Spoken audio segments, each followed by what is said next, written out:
안녕하세요. Do Your Own Research 도올입니다. 미국 시간으로 1월 2일 일요일 미국 주식 이야기 해보는 시간 갖겠습니다. 오늘은 2022년도 시작하는 첫 방송인데요. 이렇게 첫 방송부터 리세션을 얘기한다는 것이 좀 마음이 무겁고요. 기분이 안 좋습니다. 그래도 저희들은 최악의 상황을 좀 대비는 해놔야 되지 않을까 하는 그런 생각에서 여기저기에서 흘러나오는 좀 안 좋은 뉴스들을 좀 종합해서 전해드려볼까 합니다.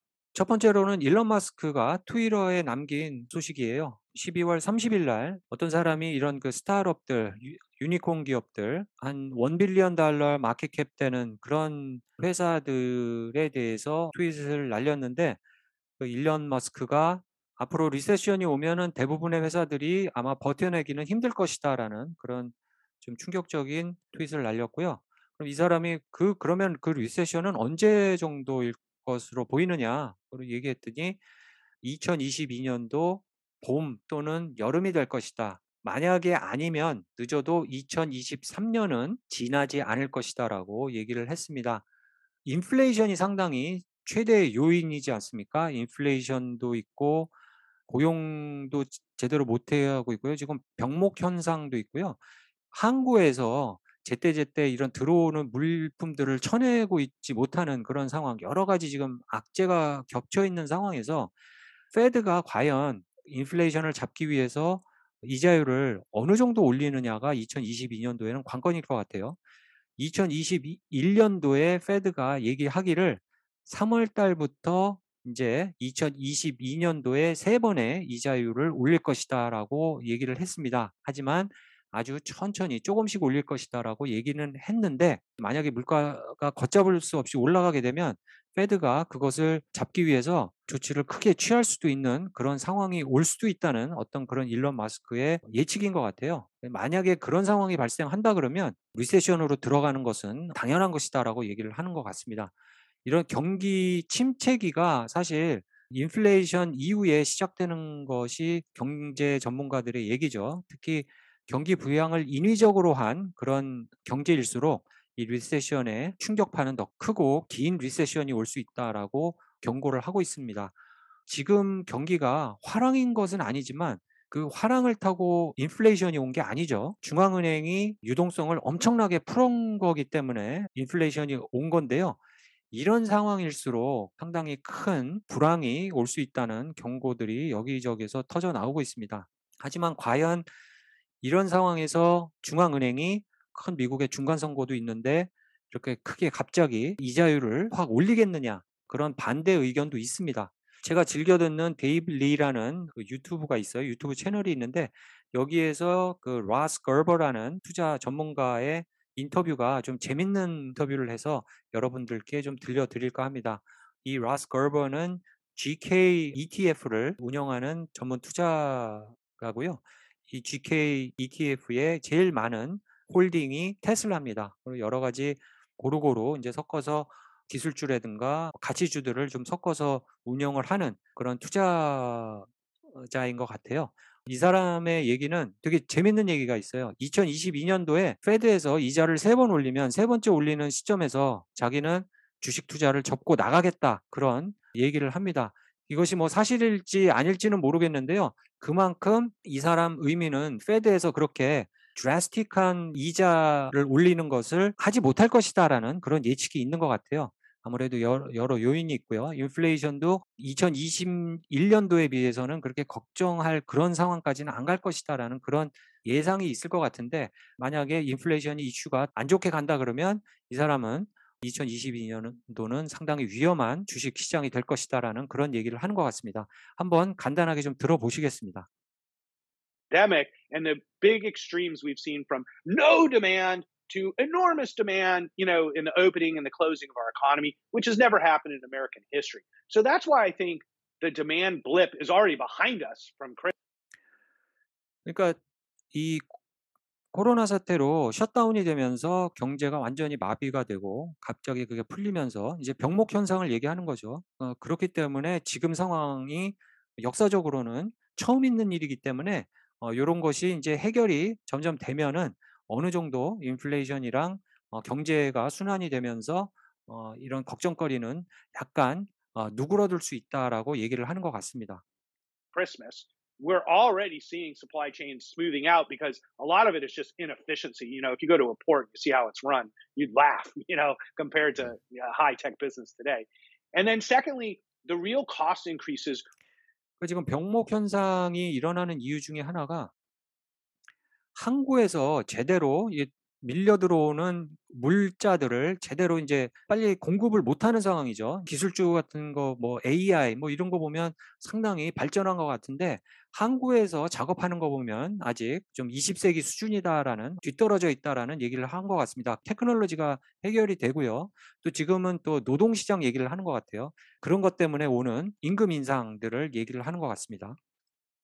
We're around transportation through energy, and number two, through labor shortages. And labor shortages are really easy to solve through immigration because 이 사람은 이런 인력난을 충분히 이미그레이션을 통해서 해결을 할 수 있다라고 얘기합니다. 아주 간단한 거라고 얘기를 하는데요. 그렇지가 않죠. 지금 이미그레이션이 미국이 상당히 지금 닫고 있어서 그것을 해결하는 것은 그렇게 단순하지가 않은 상황이라는 것을 이제 끝에 얘기를 합니다. there's plenty of people who want to come to America sitting at our borders right now from Afghanistan. I think there's 100,000 people with visas just waiting to get into America. So we can easily solve labor if we wanted to. And energy prices are easily solvable, and the prices have already gone down. But we've been getting gouged. 그리고 이제 에너지 프라이스도 얘기를 하죠. 석유도 생산을 상당히 줄이고 있는 상황이기 때문에 에너지 석유 유가가 상당히 올라간 것이지 그것을 인제 정부 차원에서 풀고 하면은 에너지 유가도 인제 낮아지면서 인플레이션을 좀 잡는 그런 요인이 될 수 있다라고 얘기를 하고 있습니다. By the big oil for a year now. And it's about time the government steps in and starts playing hardball with the oil players because they're just gouging Americans to pay off their debts. And that's what's going on here with inflation. So if oil prices come down and we let more people into this country, in 6 months to a year, inflation's gone. Um, okay, so you think? I mean, do you think that will happen? Immigration is No, tough to change, though. I mean, no, that I don't quickly. You think know it's what going to I'm happen. Yeah, yeah, saying? totally. Yeah. 이 No, so 사람은 이미그레이션 그것을 그렇게 쉽게 해결할 수 있겠느냐 하는 물음에 좀 농담적으로 얘기를 한 것 같아요. 그것은 불가능하다라고 얘기를 하고 있죠. I think we're going to go through this period of time for the whole next year with elevated inflation rates compared to what we consider normal in a more abound economy, but is actually quite normal in a good economy. Like 2 to 3% inflation is actually really good, and that's where I think we're going to get to. And Mhm. rates will have to go up at some point to adjust to this. But I just 인플레이션이 잡히면서 한 2-3%로 올라가는 것으로 인제 점차적으로 잡힐 것이고 거기에 따른 어떤 인터레스트 레이트이 올라갈 것이다라고 예상을 하고 있습니다. don't think it makes a lot of sense to worry about that next year. Plus, it's an election year, which causes a lot of uncertainty. 그리고 인제 중간 선거가 있기 때문에 이제 불확실성 때문이라도 이 페드에서 어느 정도 시장을 그렇게 무너뜨릴 수는 없을 것이다라고 얘기를 하고 있죠. Got it. So you said something. I was watching actually your Meet Kevin interview. I'll link it Yeah. in the video description below that you did yesterday. You said that if the Fed does a third interest rate hike next year, then you're done. You're pulling out of the market for a year. I mean, are you serious about that, or is that Yeah. just like yeah? 올해 이 사람은 세 번째 인터레스트 레이트를 올리는 시점에서 그 전에 바로 모든 투자금을 다 빼서 1년 정도 기다리겠다라고 얘기를 했나 봅니다, 다른 방송에서. 그거에 대해서 또 "진짜 그거 진심이냐?"라고 물어본 것이죠. 그랬더니 이 사람이 "예스라고 얘기를 하는 것 같아요. Yeah. Like I'm just too old to fall for the same mistakes that I've made in the past. And one of the biggest mistakes you can make is not looking at history. And the history is really simple. And it's like 100% of bear markets are because of the Fed. So the best case scenario is 94, where they raise just enough to slow the economy and then the economy takes off again.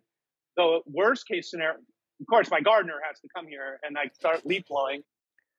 94년도에 요런 비슷한 인플레이션 상황과 어떤 경제의 침체기의 중간 상황이 있었다고 얘기를 하는 것 같아요. 그러면서 고때 상당히 페드에서 잘했나 봅니다. 그래서 약간 침체기가 오래가지 않은 상황에서 다시 불장으로 이어진 그런 상황이 있었는데요. 지금의 페드는 안 좋게 보고 있는 것이죠. 94 년과는 좀 다를 것이다라고 얘기를 하고 있는 것입니다. You know, it's like Actually, I can't even hear it. So just okay, good, continue. good, Yeah. okay, good.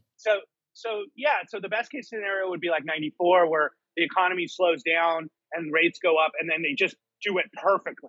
That was like Greenspan's 네, 고 시점이 인제 94 년도에 그 이코노미가 슬로우 다운 할 때 이자율을 올렸고요. 고 상황이 아주 딱 그 맞아떨어지는 상황이었다고 얘기를 하고 있습니다. miracle, and it led to a great boom.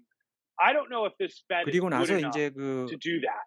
So 예, I suspect the Fed rather 인터넷 붐이 err towards 예, being 붐 시장이 not 일어났죠. aggressive than being too aggressive.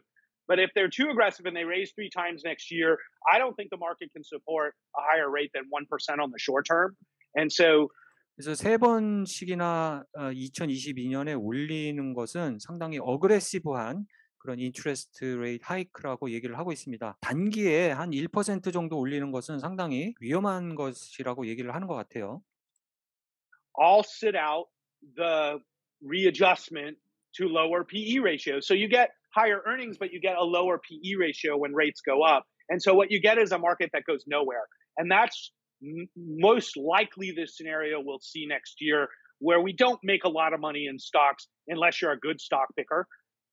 It won't be a 그래서 만약에 그런 식으로 이자율을 올리게 되면 P 레이시오가 그러니까 세일즈에 따라가지 못한 더 밸류가 낮아지게 되는 거죠. 그렇기 때문에 주식시장에서 돈 벌 수 있는 그런 확률이 더 낮아질 것이다라고 얘기를 하고 있습니다. a bad year, I don't think, because I think things will end up being very accommodating. So I think the perception that we're going to see a more hawkish Fed next year is incorrect. I think that they'll be pretty dovish. 근데 이 사람의 예상은 페드가 그렇게까지는 할 수 없을 것이다. 허키시하게 그런 식으로 올릴 수는 없을 것이다라고 얘기를 하고 있습니다. 그래서 자기 예상으로는 이렇게 3 번까지 올리면 자기는 투자를 안 하겠다. 그렇지만 그렇게까지는 올릴 수 없을 것이다라고 얘기를 하고 있는 것입니다. 시깅 알파에 보면 2022 년도에 안 좋은 상황들에 대비해서 그럼 어떤 리밸런싱을 해야 되느냐라는 기사가 있었는데요. 아무래도 좀 보수적으로 가야 된다는 것이 맞겠죠. 프레셔스 메탈, 골드, 실버라든지 어떤 매티리얼 쪽 채광하는 주도 괜찮겠죠. 골드나 실버를 채광하거나 플래티넘을 채광하거나 구리를 채광하거나 알루미늄을 채광하는 그리고 알루미늄을 생산 보유하는 그런 주들이 괜찮을 것이다라고 얘기를 하고 있고요. 그다음에 오일 컴퍼니들 주들, 에너지 주들, 그다음에 유틸리티 주들 그런 쪽을 얘기를 하고 있고요. 이머징 마켓 커런시 번드도 얘기하고 있는데 이거는 제 관심 받길래서 여러분들께 좀 말씀드리기가 좀 그렇습니다. 그리고 컨슈머 스테이블 그런 쪽, 그러니까 월마트라든가 코스코 요런 주식들이 좀 안전한 투자처로 거론이 되고 있는 상황입니다. 저는 2021 년도 말에 2022 년도에 좀 반짝 상승장을 생각을 했었습니다. 특히 2021 년도에 짓밟힌 소형주들이 그래도 이자율 반등 이전에 2021 년도 4분기 실적 발표를 하면서 그 시기를 전후해서 불장이 한두 번 정도는 올 수 있지 않을까 하는 그 기대 심리에 2021 년도에 흘러내리는 중소형주들을 좀 평단을 낮추기 위해서 추가 매수를 했었는데요. 리세션은 오는 것은 분명합니다. 하지만 그게 언제인가는 누가 아무도 예측을 못하죠. 하지만 이런 리세션을 어느 정도 2022 년에 들어오면서 대비를 해가는 그런 투자 방식이 있어야 될 것 같아요. 로스 거버가 아까 저 유튜브 인터뷰에서 얘기했던 것처럼 만약에 페드에서 이자율을 올리는 것이 예상보다 크게 움직일 것 같다 그러면 이 사람이 얘기했던 투자의 대부분을 빼는 그런 상황도 대비는 해두고 있어야 되지 않을까 개인적으로 생각을 해보는데요. 여러분들은 어떻게 생각하십니까? 여러분들의 의견 기다리면서 오늘 방송 마치겠습니다. 감사합니다.